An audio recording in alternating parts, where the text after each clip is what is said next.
तो आज यहाँ आने का जो मेन मुद्दा था, सबके एकत्रित करने का जो आज मीटिंग था, उसमें देखिए आज हमारे कुछ मजदूरों के बीच में मतभेद पैदा करने वाले जो बड़े बड़े नेता ठेकेदार उन लोग हैं। तो उस सब चीज़ को आप अनदेखा करके अपने मनोबल को बढ़ा रखिए। अब ज़्यादा दूर नहीं है, जो हमारी रोजगार करीबी है, तो सबको मिलेगा। और हमारा ऐसा ही संगठन अगर मजबूत रहेगा, एकत्रित रहेगा, तो ज़्यादा कोई बड़ी बात नहीं है कि हमको रोजगार ना मिले। हम छीन के भी ले सकते हैं। ट्रैक्टर अगर मांगने से ना मिले तो छीन लिया जाए, अच्छा है ना। तो आज हम लोग, कुछ लोग तो कहते हैं कि बिखर गए हैं, ऐसा कुछ नहीं है। अपने आप को बिखरने की जो है संदेश हर दूसरे के पास ना पहुंचाएं। उनको यही बताएं कि हम लोग आज भी एक है और कल भी एक रहें और रहेंगे। हमारा जो मनोबल ऐसे ही बढ़ा रहेगा, और हमारा मनोबल अगर मजबूती के साथ बढ़ा रहेगा तो हमको अपनी हक लेने में कोई ज़्यादा परेशानी नहीं जाएगा। अभी डोला में कंपनी आई, जिसमें हमारा यूनियन का कोई ड्राइवर नहीं भर्ती हुआ, उसके विषय में चर्चा है ना जी। तो जैसे क्या है कि अब अपन भर्ती नहीं करवा पाए किसी का, अपने भाइयों का जी। तो हमारे वरिष्ठ भाई जो हमारे संगठन के अध्यक्ष हैं हमारे, और हमारे कार्यकर्ता लोग मिलकर कुछ फैसला किया कि एक मीटिंग रखा जाए जी, जिसमें कुछ चर्चा किया जाए कि हमारे साथ जो ये शोषण हुआ, जो कंपनी आई जिसे भर्ती होना था हम लोगों का, नहीं हुआ, तो क्यों नहीं हुआ, किस लिए नहीं हुआ, ये तो सब जान रहे हो आप लोग। तो नहीं हो रहा, उसके लिए मतलब क्यों नहीं हो रहा, तो वो लड़ाई को लड़ने के लिए एक योजना बनाया जाए। योजना के तहत एक कहा जाए कि जैसे अपने को एक हड़ताल करना है, ऐसा हड़ताल करना है कि जिस हड़ताल पे अपनी मांग जब तक पूरी ना हो तब तक अपन उठे ही ना वहां से। तो इस हड़ताल के विषय में आप लोग के यहाँ पर बुलाया गया, क्योंकि हम लोग को 70% की भर्ती लोकल क्षेत्रों के मतलब बंदे लोग को होना चाहिए, वो नहीं मिला। संगठन के हिसाब से भर्ती होना चाहिए, वो नहीं हुआ। सारे चीज़ों को मतलब कहा जाए कि वहाँ हम भी सुने थे कि अपन डोला जाते रहे, तो डोला में ये कहा गया था कि डोला क्षेत्र के पहले लोकल लोग को भर्ती किया जाएगा, जिसमें कि 2, 3, 4 लोग को ही भर्ती किया गया, उससे ज़्यादा तो भर्ती नहीं हुए। तो पूरी मतलब कहा जाए कि हमारी बात को सुना ही नहीं गया, एक संगठन की बात को सुना ही नहीं गया।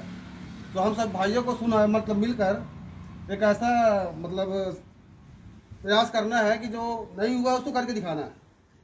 इसके विषय में आप हम लोग से ये आज चर्चा के लिए विषय मीटिंग बुलाया गया था, जिसमें आप सबने शामिल होकर अपनी एकता का परिचय दिया, उसके लिए धन्यवाद। और इस बात को लागू कराऊंगा कि ये जो नियम बने हुए ये लागू क्यों नहीं हुए आज तक। उसका कारण था क्योंकि कोई ध्यान ही नहीं दिया। ये पहली बार ऐसा हुआ है कि अपन लोग ठेका मजदूरों के लिए कहीं से आवाज उठाए, और उस आवाज उठाने का कारण था कि हम सब ठेका मजदूर थे, एक दूसरे की तकलीफों को देख करके नहीं आवाज उठाए। हम लोग अपनी तकलीफों को देख करके आवाज उठाए कि नहीं हमको ये मिलना चाहिए था, लेकिन हुआ नहीं ऐसा। कारण जैसे अभी राजनगर की बात आई, राजनगर में भी संजय भैया बोले अपने कि आज हमारे संगठन के लोगों को काम नहीं लग पाया। उसका सबसे बड़ा मेन मुद्दा ये, सबसे पहले संगठन को तोड़ो। क्या करो? संगठन को तोड़ो। आज मैं लड़ रहा हूं, आज मैं अगर ये सोच करके यहाँ पर बैठ गया कि यार आज काम तो आया राजनगर में, लेकिन मेरे को नहीं मिला। मैं 2 साल से इस लड़ाई को लड़ रहा हूँ, इस काम को लड़ रहा हूँ, अच्छा बनाने के लिए लड़ रहा हूँ कि अच्छा बन जाए तो शायद मेरा भविष्य या मेरे बाल बच्चों का भविष्य अच्छा हो जाए। लेकिन अगर वो काम मेरे को दुर्भाग्यवश नहीं मिला तो इससे मेरे को निराश नहीं होना चाहिए, इससे मेरे को बल्कि और उत्साह बढ़ना चाहिए। क्या बढ़ना चाहिए? उत्साह। कारण क्योंकि शायद ये जो कुछ कर रहा उसमें हमारे पूरे क्षेत्र के नेता और भी जो अभिनेता जो भी होंगे वो हमारा साथ देंगे, क्योंकि हम लोग एक मतलब ऐसी लड़ाई लड़ रहे थे जिससे आने वाली कई पीढ़ियों का भविष्य सुधरना था। लेकिन एक जनप्रतिनिधि हमारे बीच में आकर के हमारे उस लड़ाई को कहीं ना कहीं कमजोर किया। कारण था क्योंकि अपन लोग उस ताकत को या तो कहा जाए उसके उस पावर को जवाब नहीं दे पाए। उसके खिलाफ खड़े होने की क्षमता हमारे में नहीं थी, क्योंकि हम लोग हैं तो एक मामूली से मजदूर। हमारे लिए बहुत सारे नियम कानून है, लेकिन ऐसे बड़े लोगों के लिए जो कानून व्यवस्था को चलाने वाले लोग हैं, इनके लिए कानून व्यवस्था नहीं होती। ये कानून व्यवस्था हम पे लागू होता है। उस कारण से अपन राजनगर में काम खुलने के बाद भी आज बेरोजगार है। और मैं ही बस नहीं, मेरा मानना यह है, और मेरा मानना क्या है, ये सच्चाई भी है कि आज पूरा क्षेत्र बेरोजगार है काम होने के बाद भी। उसमें से अपन लोग कुछ उपलब्धियां हासिल किए। 8 घंटे की ड्यूटी जो हमारा मोस्ट मतलब कहा जाए सबसे प्रथम काम था कि हमको किसी भी सूरत में इस क्षेत्र में अगर कोई भी अगर काम चालू होता है तो 8 घंटे होना चाहिए, वो हम लोगों ने किया। दूसरी चीज था कि हमको पीएफ मिलना चाहिए, वो भी हम लोगों ने किया, पीएफ भी मिलेगा। तीसरी चीज बोनस मिलना चाहिए था, 26 दिन ड्यूटी होना चाहिए था, हाई पावर कमेटी का पेमेंट होना चाहिए था, वो अभी नहीं हो पाया। उसका भी एक छोटा सा कारण था, क्योंकि मैं उतने में ही संतुष्ट हूँ। क्या हूँ? संतुष्ट हूँ मैं। मेरे को लगता है कि मैं 18,000 में ही अपना परिवारित कर सकता हूँ, अपने बाल बच्चों को अच्छा जीवन दे सकता हूँ। और शायद वो सेठ जी जो है आज 18,000 देने के बाद टेंडर खत्म होगा, जब वो अपने घर जाएंगे तो कम से कम एक फोटो हमारी जरूर लगाएंगे। उसका कारण ये है कि आज हम अपने हिस्से का पैसा, अपने बाल बच्चों के हिस्से का पैसा हम उस मालिक को अर्पित किए, समर्पित किए। कहा जाए कि मैं सक्षम हूँ, मैं आधे में ही खाने को तैयार हूँ, लेकिन मैं चाहता हूँ कि आपका जो ये साम्राज्य है, जो आपका ये जो नेटवर्क है, ये और डबल हो जाए। ये है हमारे जैसे मजदूरों का। हम अपने हक का, अपने हिस्सों का पैसा, अपने बाल बच्चों के भविष्य में जो काम आने वाला पैसा है, उसको हम उस उद्योगपति को समर्पित करते हैं। ये है हमारा नेचर, ये है हमारी सोच। आज हम लोग लड़े, सब कोई मिल करके लड़े, और वहां कहा जाए तो फायदा जो लड़े थे उनको मिलना चाहिए था, नहीं मिला। लेकिन आज जो भी वहां काम कर रहा है उसको उसका फायदा जरूर मिल रहा है, और मिल रहा है। 8 घंटे काम करने के बाद आज आदमी आता है संतुष्ट है, उसको लगता है कि मैं आज काम कर रहा हूँ, 8 घंटे काम किया, उसके बाद 16 घंटे फ्री। मोस्ट इम्पोर्टेंट मैटर था 8 घंटे जो इस क्षेत्र में चालू होना था, जो आज कई 300 सालों से ये अंधकार में पड़ा था कि ये चालू नहीं हो पा रहा, लेकिन आज हम सब की एकता के कारण वो चालू हुआ। और उसके कारण आज हम सब थोड़ा सा कहीं ना कहीं मायूस हुए, क्योंकि सच्चाई है, अगर भूख लगा है, सामने खाना रखा हुआ है, तो स्वाभाविक है कि आदमी प्रयास करेगा कि वो मेरे को मिलना चाहिए, क्योंकि मैं तो मर रहा हूँ भूख से। लेकिन शायद मेरे से भी कहीं कोई ज्यादा भूखा व्यक्ति मेरा ही भाई है, तो फिर संतोष करो अपने आप में कि ठीक है, मैं एक दिन और भूखा रहूंगा। लेकिन ये भाई ज्यादा गरीब है, ये बहुत ज्यादा परेशान है, ये शायद मेरे से भी कहीं ज्यादा भूखा है, तब जा करके उस रोटी के लिए वो तलवे चाटने को भी तैयार है। तो उसका सम्मान करना चाहिए गिरफ्तार।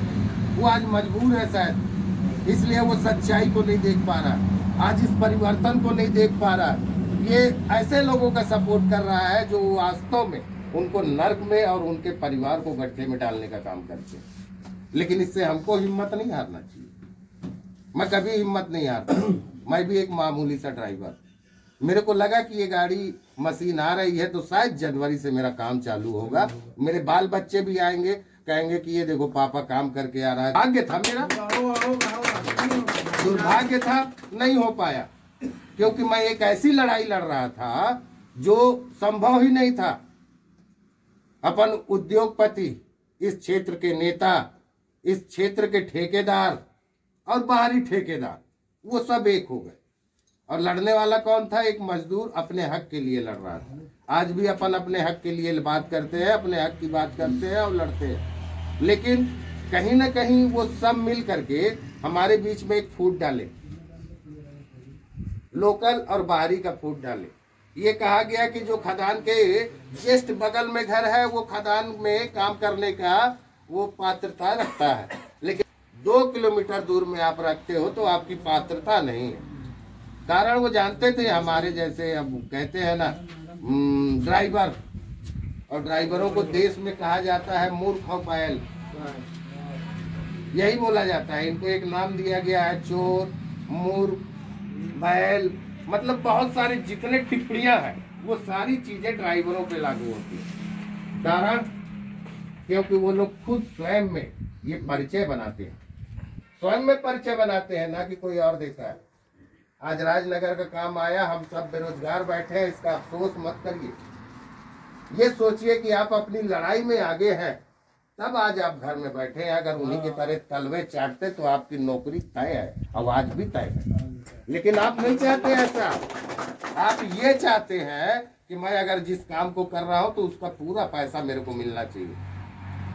मैं अगर यहाँ रहता हूँ, खदान यहाँ है, तो ये अधिकार मेरा बनता है कि पहले मेरे को काम मिलना चाहिए। आप इस बात को बात करते हैं। आप ये नहीं कहते कि ठेकेदार अपनी संपत्ति मेरे को दे दे। ठेकेदार भी इसी एग्रीमेंट पे आता है काम करने कि जो माइनिंग रूल है, जैसे अभी नीलू भैया ने आपको एक पत्र पढ़ करके सुनाया, एक आवेदन सुनाया, उसमें साफ साफ लिखा हुआ है हम लोग ठेका मजदूर है ही नहीं कहीं से। ये सिर्फ एक नाम दिया गया है हमको ठेका मजदूर का। हम नियमित मजदूर हैं, परमानेंट मजदूर है। ठेका वो होता है कि आज 1 हफ्ते काम चला, 10 दिन काम चला, 1 महीने काम चला, उसके बाद ठेका खत्म हो गया, तो वो होता है ठेका मजदूर। वो ठेका मजदूर कहलाते हैं। लेकिन हम लोग कंटिन्यू काम करते हैं, सालों काम करते हैं।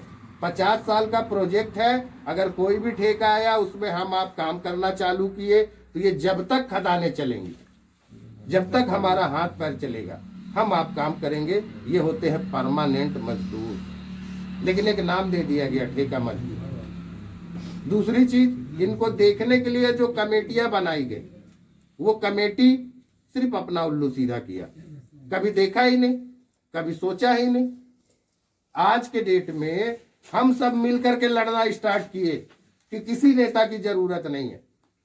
हम सब मजदूर मिल करके लड़ेंगे इस लड़ाई को और अपनी लड़ाई को जीतेंगे। तो उसमें तकलीफ किसको हुआ? मैनेजमेंट, ठेकेदार, ये तो थे ही तकलीफ में, लेकिन यहाँ के क्षेत्रीय लोगों को तकलीफ हुआ। कारण, उसका कारण एक था कि आज ये मजदूर के मुंह में इतनी बड़ी जुबान कैसे आ गई कि अपने हक की बात करने लगा। ये बड़ा मतलब आश्चर्यचकित था उन लोगों के लिए कि मतलब आज 30 सालों से जो मजदूर बंधुआ मजदूरी कर रहा था, आज उसके मुंह में ये जुबान कैसे आया, वो अपने हक की बात कैसे करने लगा। इससे इन लोगों को बड़ा तकलीफ हुआ। तो ये किए क्या कि नौकरी सबको देंगे, एक मतलब ह्यूमन फैला दिए लोगों के बीच में कि नौकरी उसी को मिलेगा जो यूनियन से जुड़ेगा, उसको नौकरी नहीं मिलेगी, और जो यूनियन से नहीं जुड़ेगा उसको नौकरी दिया जाएगा। तानाशाही नहीं चलेगी, नहीं चलेगी। कारण क्या था? नहीं चलेगी। कारण क्या था ऐसा कि आज जो यूनियन से जुड़ा है उसको नौकरी नहीं मिलेगा, और जो उनकी चमचाई करेगा, उनकी गुलामी करेगा, उनको नौकरी दिया जाएगा। मायने यह नहीं रखता कि आप लोकल हो या बाहरी हो या कहाँ के हो, मायने सिर्फ ये रखता है कि आप बंधुआ मजदूरी करोगे या नहीं। अगर आप बंधुआ मजदूरी करने को तैयार हो तो स्वागत है हमारे कंपनी में, लेकिन अगर आप अपने हक की बात करोगे तो आप नेता हो, आप अपराधी हो, आपके ऊपर हजारों केस लगाऊंगा मैं। वो है कंडीशन आज हमारे क्षेत्र का। लेकिन हम लोगों का दुर्भाग्य नहीं है, हम लोगों का सौभाग्य है। आज हम लोग इस स्टेज में खड़े हैं कि आज हमको आपको तोड़ने की क्षमता न यहाँ के ठेकेदार में है, न मैनेजमेंट में है, और न तो यहाँ के नेताओं में है। कारण क्योंकि हम सब मजदूर हैं, अपने हक के लिए लड़ रहे हैं, ना कि किसी और की लड़ाई। बात रही इस कंपनी की, इस 31 तारीख को इसका डेट लगा हुआ है लेबर कमिश्नर में। अगर ये हमारी बात नहीं मानता, ये हमारी बातों को नहीं समझता, तो हड़ताल होना निश्चित है, इसमें कहीं से दो राय नहीं है। अब हड़ताल भी होगा, अनिश्चितकालीन हड़ताल होगा। उस हड़ताल में हम मैनेजमेंट की बात बिल्कुल नहीं सुनेंगे। एक चीज और आपको बता देता हूँ, मैं ये गारंटी नहीं देता हूं कि मैं इस हड़ताल को करने के बाद इस हड़ताल को ऐसे ही मैनेजमेंट के कहने पे बंद कर दिया जाएगा, लेकिन नहीं, उसका भी एक रीजन है। अगर अपन अनिश्चितकालीन हड़ताल करते हैं तो उसमें अपन मैनेजमेंट की बात नहीं मानी भी। अगर कलेक्टर आता है, एसडीओपी आता है या सरकारी विभाग के कोई अधिकारी आता है तो उसको एक बार आपको चांस देना पड़ेगा, एक बार उसकी बात आपको माननी पड़ेगी। हम सोचे कि एक बार में हर समस्या हल कर लें, ये संभव नहीं है। हर चीज का एक सिस्टम बना हुआ है। जैसे अभी बताए आपके राजकुमार भैया भी बताए कि अभी अनलीगल तरीके से आपने काम बंद किया, फोर्स आई उठा के ले गई। अब हमारा मोटिव तो था हमको अपने जमीन का मुआवजा लेना, लेकिन हम उसको किए अलग तरीके से। तो आज हम परेशान भी हैं और जो काम जिसके लिए हम खड़े थे कि इसको रोकेंगे वो भी चालू हो गया। ये नहीं है कि काम नहीं होगा या हमारी बात नहीं सुनी जाएगी, लेकिन हम लोगों ने कभी सुनाने का प्रयास नहीं किया। जब भी सुनाया तो लोग सुने, समझे हैं उन चीजों को। आज भले विरोधी खड़े हो गए, हमारे क्षेत्रीय लोग आज कंपनी बात करने को तैयार है। 3-4 दिन के अंदर मीटिंग है उसकी अपनी, उससे बात किया जाएगा। 31 तारीख को डेट है उसका लेबर कमिश्नर में। अगर वो हमारे फेवर के लायक कुछ बात करता है तो ठीक है, अब अगर नहीं करता तो ये भी गारंटी है कि वो सुकून से नहीं चल पाएगा। नहीं चलने देंगे।